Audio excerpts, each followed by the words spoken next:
Ok, c'est Black Market, on se retrouve aujourd'hui pour une nouvelle vidéo et dans cette vidéo on va enfin s'occuper de l'Africa Twin.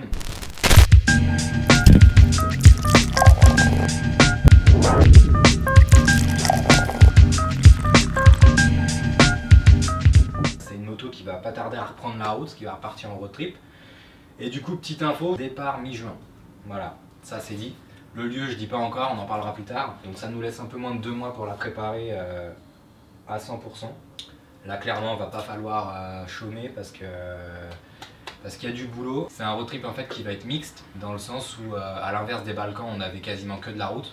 Là à l'inverse on va avoir un petit peu de route et beaucoup de off-road. Qui dit off-road dit une préparation différente forcément, que ce soit au niveau des pneus, des crash bars, des choses comme ça. Et on prévoit de faire quasiment que du camping, voire que du camping, en tout cas c'est ce qui est prévu, sauf gros problèmes qu'on pourrait rencontrer pendant. C'est des situations qui peuvent vite dégénérer si ça se passe mal, ou nous foutre dans la merde clairement. On va pas y aller par 4 chemins. Il faut qu'on prépare ça le plus consciencieusement possible, le plus réfléchi possible. Vous vous doutez forcément qui dit off-road dit préparation différente. Et du coup c'est l'idée en fait dans cette vidéo, on va préparer donc, cette moto là pour le off-road, enfin en tout cas pour pouvoir affronter les deux types de situations qu'on va devoir affronter pendant notre trip. Il y a pas mal de petits trucs à faire, hein. Pour être franc, la moto j'y ai pas forcément touché depuis que je suis rentré des Balkans. Il y a 2-3 trucs qui ont déjà été faits que je devais faire de façon urgente parce que c'était urgent tout simplement. Et on va faire un petit tour de la moto ensemble, hein, histoire de voir un petit peu tout ce qu'il va y avoir à faire. Premier problème flagrant, ça va être le train de pneus. Donc c'est des pneus, des Continental Trail Attack 2 que j'avais acheté avant de partir dans les Alpes. Donc c'est un train de pneus qui est monté sur la moto depuis un peu plus de 12 000 bornes. Bon ils sont fumés clairement. Disons qu'il va y avoir quand même pas mal de bornes sur la route. Je vais devoir en fait me débarrasser de mon train de pneus. Le but c'est pas que je reste tout le trip avec un train de pneus accroché et l'autre sur la moto. Donc il va falloir que je me trouve un train de pneus d'occasion le plus correct possible, au moins cher possible, parce que c'est un train qui sera destiné à finir à la poubelle. Ça va être un road trip qui va être mixte, à la fois off-road et à la fois route. Comme je vous disais précédemment, c'est que l'embrayage, donc il a été refait, je l'ai déjà changé. Donc là-dedans tous les disques sont neufs. J'avais les disques garnis et les disques plats qui avaient pris un sacré coup. Ils n'auraient pas dû être autant attaqués que ça en fait. C'est juste du fait que comme mon embrayage cirait, à la base je pense que je devais juste avoir un problème de câble, chose que j'avais pas checké en partant parce que ça fonctionnait. Et en fait ce problème de câble a dû engendrer justement une surchauffe au niveau des disques. Et du coup ça a dû me bousiller l'embrayage plus tôt que prévu. J'ai changé tous les disques. Et j'en ai profité en même temps pour changer le câble d'embrayage qui est complètement neuf. Deuxième truc aussi qu'on va faire sur cette moto, c'est là au niveau de l'échappement en fait, donc je l'avais déjà refait. C'est-à-dire qu'en fait l'échappement avec le temps c'était pas mal usé au niveau de la peinture et tout, donc on était vraiment à même le métal. Là du coup le trip où on va, donc comme je vous disais il y aura pas mal de passages de guet et de choses comme ça. Un guet c'est des rivières, hein, qu'on se comprenne. C'est une moto qui va je pense prendre pas mal l'eau pendant le prochain road trip. Donc on va essayer un petit peu de traiter toutes ces parties là qui n'ont plus de peinture, surtout l'échappement. Bon c'est pas quelque chose de grave hein, mais c'est juste pour éviter que ça prenne la rouille ou des choses comme ça. Si on peut éviter des petits problèmes comme ça, même si ça va pas engendrer un gros problème sur la route, au retour ça me fera ça de moins à faire. C'est juste histoire que l'eau quand elle va couler sur l'échappement, qu'il y ait une couche de protection entre les deux. Un autre truc qu'on va devoir faire aussi sur cette moto, ça va être de vérifier l'alternateur et le régulateur. Parce que là on va partir pour à peu près 10 000 bornes je pense, peut-être un petit peu moins. Ou un petit peu plus, ça dépend de comment ça se passe. Mais donc pareil, c'est des pannes qui sont connues sur ces motos là. Chacun va commander je pense un régulateur en rab. Si ça nous pète en plein road trip, il faut qu'on ait de quoi changer ça, parce que sans régulateur on pourra plus avancer. Au niveau de l'avant de la moto, donc, on va vérifier aussi tout ce qui est câble, donc starter, on va vérifier que c'est ok, donc embrayage c'est déjà fait comme je vous l'ai dit. Et on va, je pense, virer les rétros, en tout cas pas mettre ceux-là. On va mettre des rétros rabattables qui seront un peu plus pratiques pour du off-road. Ça m'évitera d'avoir 2 grosses barres quand je me trimballerai debout sur la moto et d'être gêné par ça. Bon, c'est pas une grosse gêne, hein, c'est plus psychologique qu'autre chose, mais c'est vrai que quand on roule en enduro, on a l'habitude de rien avoir. Donc là, si je peux éviter ça, ça me va amplement. Donc là maintenant, je vais vous montrer ces autres pièces, que j'ai des pièces en plus qui vont devoir être montées sur la moto. Ça c'est la nouvelle montre de pneus qui ira sur l'Africa Twin pour la partie off-road du trip qu'on va faire. Donc c'est des Michelin Naki Wild. Je les ai jamais testés mais bon on en dit que du bien, donc je pense qu'il n'y a pas de souci. Donc 130-80 par 17 à l'arrière et du 90-90 par 21 à l'avant. Autre pièce que j'ai reçue là récemment, ça va être donc crash bar avant. pour l'Africa Twin. Donc ils sont encore emballés, on va les déballer après. C'est au cas où s'il y a chute, de pas venir casser les carénages et de pas venir endommager pareil tout ce qui est bas moteur et choses comme ça. Donc il y a la partie gauche et la partie droite, donc de devant. Et en plus de ça, on a pris la partie arrière. Donc à la base, c'est fait pour visser des valises. Donc ça vient de chez Heavy Duties. Donc c'est un site roumain qui font des protections et des crash bars. En tout cas, on est parti chez Heavy Duties parce que, je sais pas, question de feeling en fait par rapport à la forme des crash bars qui étaient proposés pour cette moto-là. Je trouve que ça épouse un peu plus la moto, un peu plus la forme. Nous on fait pas l'impasse dessus, ça reste une protection pour la moto, une protection pour les carénages. Je préfère investir cet argent là dans ces protections là plutôt que de devoir me repayer un carénage parce que je suis mal tombé ou parce que j'ai tout éclaté. Là ce qu'on va faire maintenant c'est qu'on va dépouiller la moto, on va enlever tous les carénages. Petite astuce quand vous démontez vos carénages et des choses comme ça, moi ce que je fais c'est que je revisse toujours les vis à l'endroit où elles doivent être.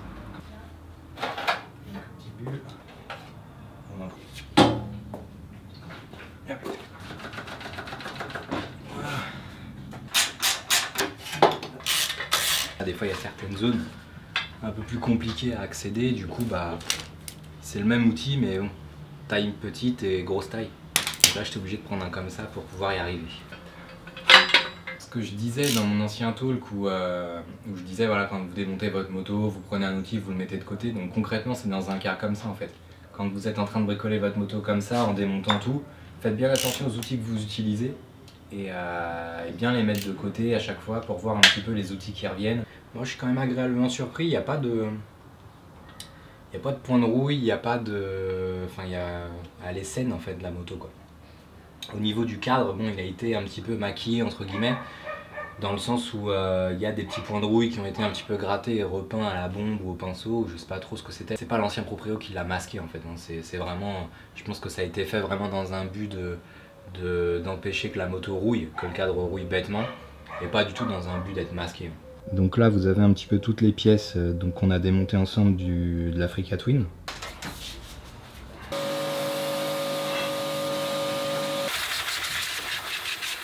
Insistez bien sur les parties électriques.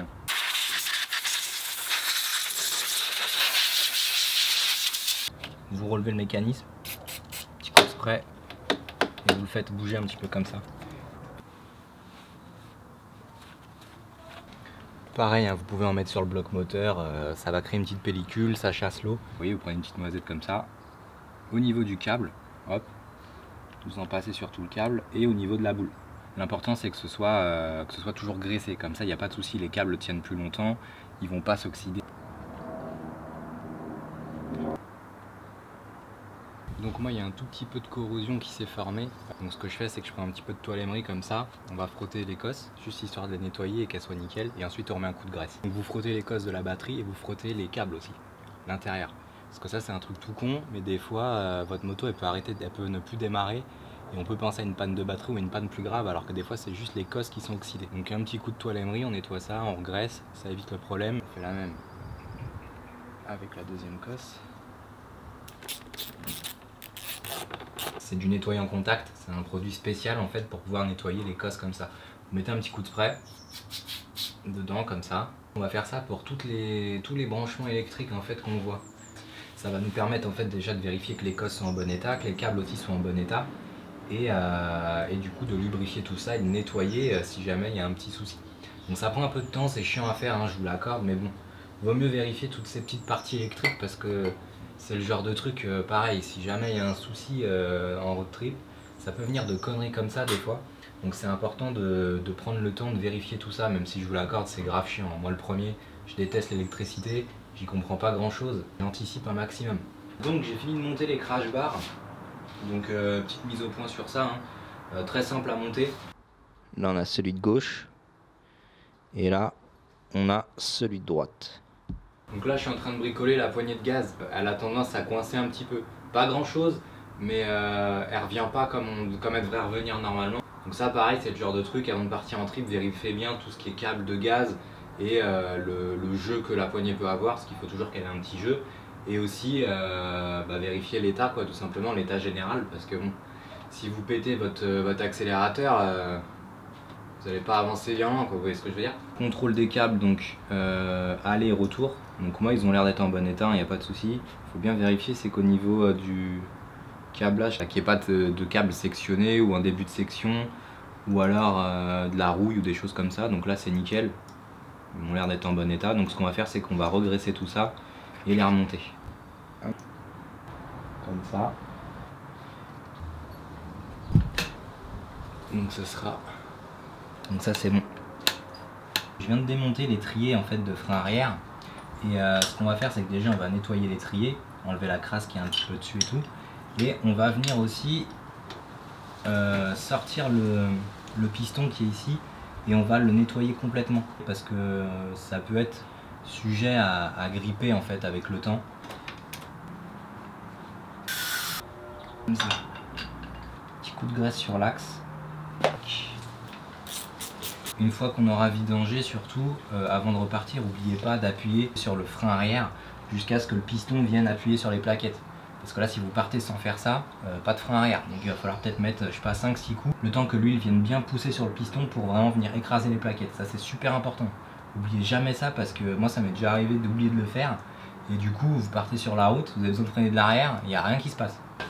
Donc vous appuyez plusieurs fois, une fois que c'est bien bloqué comme ça, vous ouvrez un coup, hop, vous chassez l'air, vous restez appuyé, vous refermez le banjo. On va en profiter pour faire un petit niveau d'huile. Il se fait bouchon posé. Ok, on est au max. Donc, autre truc qu'on va faire aussi également, c'est qu'il faut vérifier l'état des bougies. La petite tête d'allumage. En démontant la boîte à air, en fait, je me suis rendu compte qu'il y avait un petit souci au niveau d'une des gorges qui relie la boîte à air au carburateur. Il y a une des deux gorges qui était mal enfoncée en fait, donc ça m'a permis de régler ça. J'étais pas hyper chaud pour démonter tout ça parce que ça me saoule clairement. Enfin, il y a pas mal de petits trucs à enlever et tout, mais je le fais quand même. Si j'ai besoin d'accéder à ces parties-là pendant que je serai en road trip, j'aurai pas le stress du putain, c'est la première fois que je démonte cette moto, autant j'espère que je vais y arriver, j'espère que je vais trouver tel truc ou tel truc. Et même si vous avez besoin de repérer certaines zones après une fois que vous êtes en road trip et que vous devez intervenir dessus, vous savez déjà les démonter, donc c'est pareil, c'est une pression en moins. Donc c'est un truc qui est important de faire au moins une fois avant de partir. Là dans ce cas là par exemple, donc je le fais, voilà, c'est démonté une fois, je sais comment ça fonctionne, je sais où est quoi, donc je suis tranquille. Je vais reposer le réservoir et je vais juste la démarrer un coup pour vérifier que j'ai bien tout resserré, que la moto démarre correctement. Si jamais je le fais pas maintenant et que je remonte tout et qu'au final je démarre et qu'il y a un souci, je vais plus forcément me souvenir de ce à quoi j'ai touché, ou en tout cas pas dans les moindres détails. Là, comme c'est tout frais dans ma tête, je repose le réservoir, je démarre un petit coup histoire de vérifier, et si c'est bon, bah je le ressors et je continue ce que j'ai à faire. J'ai tout bien mis, l'essence c'est ok.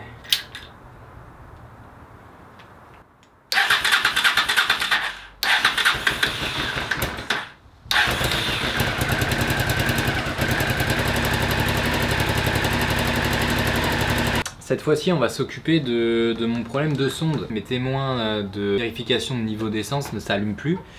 Et du coup, je sais pas si c'est les sondes qui sont mortes ou si c'est un problème électrique en fait au niveau du passage du courant entre donc, le faisceau électrique et la sonde. Donc j'ai 12 volts. On va chanter en fait ces faisceaux là. Et en fait, ce qu'on va faire, c'est qu'on va venir mettre le câble sur la borne moins ici et ici sur l'autre borne. Donc en fait, en faisant ça, on va vérifier déjà que le système au niveau des diodes de vérification de niveau d'essence fonctionne bien. Plus et moins. Et là, ça s'allume bien. Ça veut dire que le faisceau est en bon état, que le courant passe bien et que tout est fonctionnel de cette partie-là. Donc ça veut dire que le problème vient forcément des sondes qui sont dans le réservoir. Bon là, ça devrait vous rappeler les cours de techno de quand on était petit. En gros, l'idée, c'est qu'on va venir enlever l'étain. Voilà, nickel. La sonde, je suis en train de voir pour la réparer.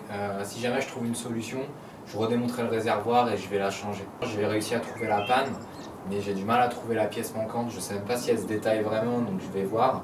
C'est une béquille que j'ai achetée d'occasion, que j'ai trouvée sur internet. C'est une béquille centrale en fait. Donc ça va me permettre en fait de pouvoir lever la moto tranquillement dans le cas où j'aurais besoin de changer une roue crevée avant ou arrière, ou besoin de mettre la moto droite pour faire un niveau. Bon, déjà ça ressemble à une béquille d'Africa Twin. Les vérifs que j'avais à faire dans cette zone là c'est fait. Tout est nettoyé. On va reposer le réservoir, on va tout reposer.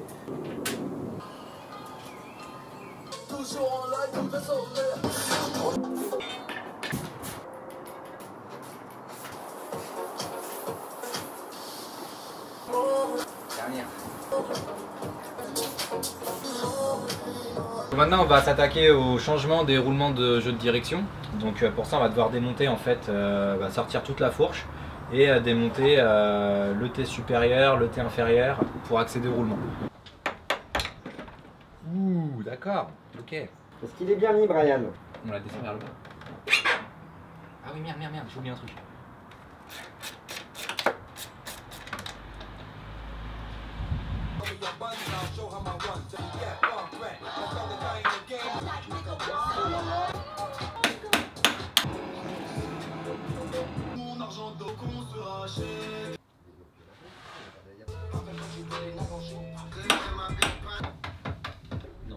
Ça me demande de rejouer les scènes et que tu sais, tout dans le mood, tu te souviens comment ça jouait la scène.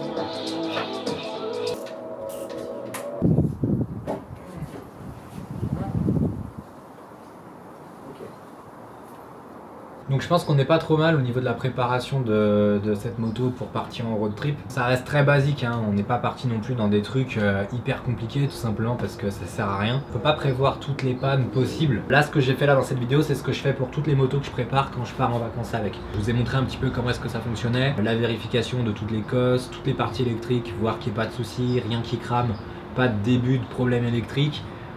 La vérification de tout ce qui va être moteur, bien écouter le moteur quand vous le faites tourner, voir s'il n'y a rien qui vous paraît louche, faire une bonne vidange, vérifier tous les niveaux, les fluides, changer les plaquettes de frein s'il y a besoin, changer le liquide de frein. Toutes ces choses là c'est des choses qui sont importantes à faire. N'attendez pas forcément de passer le kilométrage pile de la révision, ça sert à rien. Mais si vous partez comme ça sur des grandes distances, n'hésitez pas à le faire. Cherchez pas à faire des économies sur ça, vous ne gagnerez pas sur ça. Surtout qu'en plus, si jamais vous êtes en trip et que vous avez un problème à cause d'un truc que vous n'avez pas fait ici, vous allez vous en mordre les doigts clairement. Concernant la moto, je suis un peu plus serein. J'ai fait un vrai tour. J'ai regardé un petit peu tout ce qui clochait, tous les problèmes que je pourrais éviter. J'ai pas de vraies surprises, en tout cas de mauvaises surprises par rapport à la moto. Il y a eu 2-3 petites modifs de fait sur l'Africa Twin. Pas grand chose, hein, pas des choses hyper techniques, mais c'est des choses qui vont être essentielles pour nous pour le prochain road trip. Crash bar à l'avant en cas de chute, parce que là on part vraiment sur des terrains off-road. Il y a pas mal de pression par rapport à ça, dans le sens où c'est des longues distances, donc j'espère qu'on va y arriver, ça va bien se passer. Pareil, la notion de kilomètre en off-road c'est pas la même que la notion de kilomètre en route. Donc j'essaye de calculer tout ça en essayant de rester raisonnable et en ayant ça en tête quand même. Mais bon, c'est pas facile, c'est une première pour nous, donc on va voir ce que ça va donner. Après, concernant la moto, donc voilà, crash bar à l'arrière. Bon, c'est pas des crash bars, c'est des porte-valises. Mais pour garder la moto un minimum saine, en cas de chute ou de choses comme ça, c'est important. Pareil hein, pour les pneus. Donc là, tu vois, on a les pneus à crampons qui sont là, ils sont pas montés, c'est normal. Comme je t'ai expliqué, pareil, ça va se passer en deuxième partie, une fois qu'on atteindra le début de la destination qui va faire que notre trip va commencer. Tu comprendras un petit peu où est-ce que je vais en venir une fois que je te dirai vraiment le lieu. Donc après il me reste 2-3 trucs à faire sur la moto que j'ai pas pu terminer parce que j'ai pas encore le matériel, mais c'est pas des choses importantes pour par rapport à ce que je voulais vous montrer dans la vidéo. Après voilà, des rétros rabattables, c'est un truc pareil, mais ça fait la diff surtout en off-road. Et pareil pour filmer, question de point de vue de caméra et choses comme ça, j'aime bien ne rien avoir autour de moi, si possible dans la meilleure partie des cas. Mais voilà, on cherche pas non plus à faire l'impasse sur la sécurité. Donc comme on va faire pas mal de routes et de choses comme ça, les rétros ça reste quand même important. Il y a pas mal de choses que je vous ai montré dans cette vidéo qui sont pas forcément destinées au road trip, hein, vous l'aurez compris. Par exemple, je pense notamment au lavage. Mais ça reste malgré tout le genre de choses qui sont importantes parce que vous faites le tour de votre moto tout en lavant votre moto et du coup ça vous permet de prêter un peu plus d'attention à ce qui se passe sur votre moto et peut-être pas la même attention que vous pourriez avoir en temps normal quand vous n'avez pas de projet comme ça de road trip. Donc après niveau plaquettes de frein, comme je vous l'ai dit, je pense que je les changerai avant le départ et il y aura aussi une vidange qui sera faite avant le départ, sauf si je roule pas beaucoup d'ici là, mais je pense que j'en ferai quand même une au cas où. Après donc voilà, je vais partir avec un nouveau régulateur, je vous l'ai montré précédemment, et d'autres pièces comme ça. On va essayer de trouver peut-être un autre CDI, au moins 1 pour 3, et un alternateur, peut-être 1 pour 3.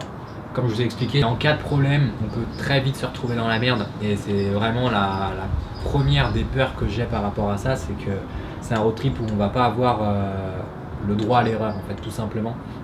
Dans le sens où s'il y a une panne qu'on peut pas réparer et qu'on n'arrive pas à trouver de garage et qu'il n'y a pas de garage, et bah je crois que l'assistance elle va nous ramener à la maison directement, si vous voyez ce que je veux dire. Donc voilà, c'est des petites choses comme ça où on essaye encore de réfléchir, de trouver des solutions en cas de problème, en cas de tel problème ou telle chose. On essaye de réfléchir à tous les scénarios possibles et de pallier aux problèmes qu'on pourrait rencontrer. Donc ça pareil, c'est des choses qu'il faut que vous soyez capable de le faire suivant les destinations que vous envisagez de faire. Je dis pas que c'est la façon parfaite de faire ces choses-là, hein, pas du tout. Voilà, moi c'est ce que je fais quand je pars. Jusque là, ça s'est plutôt bien passé. Et même quand ça s'est mal passé, ça s'est quand même bien terminé. Et je pense que c'est aussi dû à ce genre de préparation-là, parce que concernant la destination, je ne vous ai pas encore dit le lieu, c'est normal. Je vous le dirai plus tard, quasi au dernier moment, parce qu'on est toujours en préparation, on est toujours en train de voir certaines choses. Et tant que c'est pas carré à 100% dans ma tête, je préfère pas en parler encore. Comparé à ce qu'on fait d'habitude, ça va vraiment être quelque chose de nouveau, donc ça va être super intéressant, stressant à la fois mais intéressant. Mais dans tous les cas, ça approche à grands pas, on y arrive très vite et si tout se passe bien, ça va être du lourd. Je te tiens au courant un petit peu de l'avancée de tout ça et des finitions sur Instagram, donc n'hésite pas à me suivre là-bas et sur Facebook si tu veux toutes les infos en temps réel. Et bien sûr la base des bases, hein, je follow sur YouTube, c'est là où on balance toutes les vidéos, le prochain road trip et des choses qui vont se passer d'ici là. Donc vraiment tu vas être au courant de tout, faut suivre. Moi je te laisse là et puis on se retrouve très vite pour une prochaine vidéo. Easy.